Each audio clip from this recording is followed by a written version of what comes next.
So that's the name of the game, is listings, right? Who's got the, I got the keys, that Jay-Z thing, the hook we play all the time, I got the keys. I got the keys, I got the keys, I got the keys. Thinking about doing a series about the real and real estate. None of this Instagram, hi, I'm on a cell phone. I want people to tell us their wins, their losses, when they filed for bankruptcy, when they had the water shut down on them, they couldn't get the money, they had to wait for this closing delays. Those are the type of things. Listen, we're all about positive energy here. We all want everybody to win, but we don't want people to make the same mistakes that we make. You're gonna see some big wins, you're gonna see some big losses. Just get ready. Grab a notebook, take some notes, and let's win. The real and real estate. So what was your biggest hurdle so far on YB? Keeping the agents happy. What do you mean? Keeping everybody happy. Real estate agents are. Real estate agents. You could wine them, dine them, give them money. You know, it's interesting. It's interesting to see the dynamic between the loan officers and the real estate agents. And I learned so much becoming a real estate broker. I learned a ton in mortgage, but then I learned a real lot being the broker. Because once you have the keys, whoever's got the listing wins, dude. That's the bottom line. You got the keys to the property. You own the market. There's no mortgage on the market, right? No Who's got the? I got the keys. That Jay-Z thing, the hook we play all the time. I got the keys. I got the keys. I got the keys. But that's like straight up. If you got listings, you hold the market. You're controlling the market, and that's the name of the game. And keeping everybody happy at the same time, trying to get market share is difficult. Because listings, look, as a new brokerage, just like any new agent, you start getting listings when your buyers start selling. Yeah. Right? First 2, 3, 4, 5 years, you're a buyer's agent, unless you got some crazy lead source, or you're door knocking 38 hours, 38 hours out of the week and getting some door-to-door sales deals. But besides that, you're gonna be majority buyers.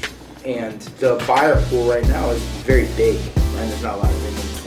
I see a lot of people, especially agents, focusing just on the listing and forgetting about the buyers. Well, we love buyers because you need a mortgage. You know, obviously, we as loan officers love buyers, but you realtors sometimes are like more, I'd rather get a listing. I'm not going to show this buyer 4 or 5 houses. They have to go highest and best, and now the relationship, like with our team, we treat everybody. We want to put you in. If you ain't ready to buy right now, let's get you to where you need to get to. What's the strategy? What's the game plan? How are we going to get you in that $300,000 house here in Woodside? Like I heard you saying something about a client that had a 601 credit score, and one of the LOs just says that like that's not a deal. And you come back and nurture. There is a deal. They have $180,000 in income. They both have retirement accounts. There's a deal that just because they missed their Macy's card twice doesn't mean they can't get a loan, right? Credit always, obviously from my experience, it gets worse before it gets better, right? But where there's a will, there's a way. We put you on the plan, right? If you don't have a strategy, game plan. A client called me yesterday and said, look, the loan officer I was working with didn't give me any options. To me, that says 2 things, right? A, the LO is super, super, super busy and lazy, or the client didn't qualify. And there's 3 sides to every story. Maybe he didn't want to hear, because there was some stuff by opening it up, like he had just got self-employed, right? He had to go FHA. He didn't have the 10% to put down to not have the lifetime MI, right? So there's always 3 sides, right? And that's why you really have to break down and get all the information up front. Once you get all the information, get all your stuff in. If you're not ready to buy, you're thinking about buying, Once you think you should start. Just start. And we had this conversation yesterday. It's like, look, I'm going to buy in 6 months. Okay, we understand that. Start now. You can update your paperwork every 30 days, 60 days. It's a reason for us to follow up. We're going to put you in one of our agents who's going to send you a search. You're going to see that one house, and you're going to know whether you want to buy it or not, or your wife's going to see it. I always tell my clients, you don't want to start when you're ready. You want to start when you start to think about it. Because when you're ready, something might could be too late. And now it's too late. Now it's going to take us 3 or 4 months to get you pre-approved. And guess what? Now you have to sign that, and you have to extend that lease, all that stuff. All these things playing factors. If the thought crosses your mind, get your paperwork in order and just start. Because now is the market where it's not a shopping spree, it's a process of elimination. Before you can wait in your paperwork, get your docs later, A, you need to establish your buying power and know exactly where you sit, especially on a pre-underwrite you should be getting them now. 2, there's a lot that goes into a mortgage, and there's different strategies even on a down payment, right? So even putting more money up front, right, on a different style loan with excellent credit, faster closing times, pre-underwritten, right? There's a lot of ways that we can strategize and make it a lot easier, but you can't do any of that until we have the full package. You can't get the full strategy, do our job 190% the way we're supposed to do unless we have all the information.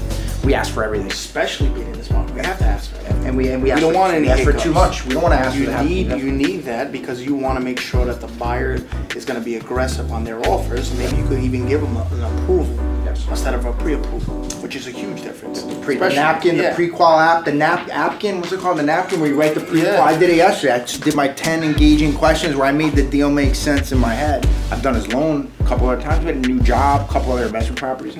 I know the deal where it's enough where I said, look, that deal is ready to go, right? And I've done 3 loans for him. He's still got all his information in, you know?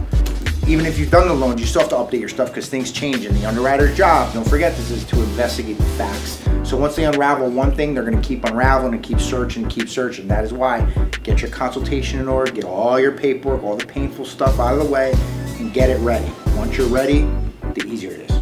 The start of home ownership is just... It's right there. Like, get your paperwork in order. Just look at it. Yep, exactly. Just look at what you can approve for. If that, or get to a place where you can approve for. Get the checklist going, get the goals going. Let's make home ownership. Your financial goals. Let's connect. Let's connect. Red October, baby. Let's go. PVD.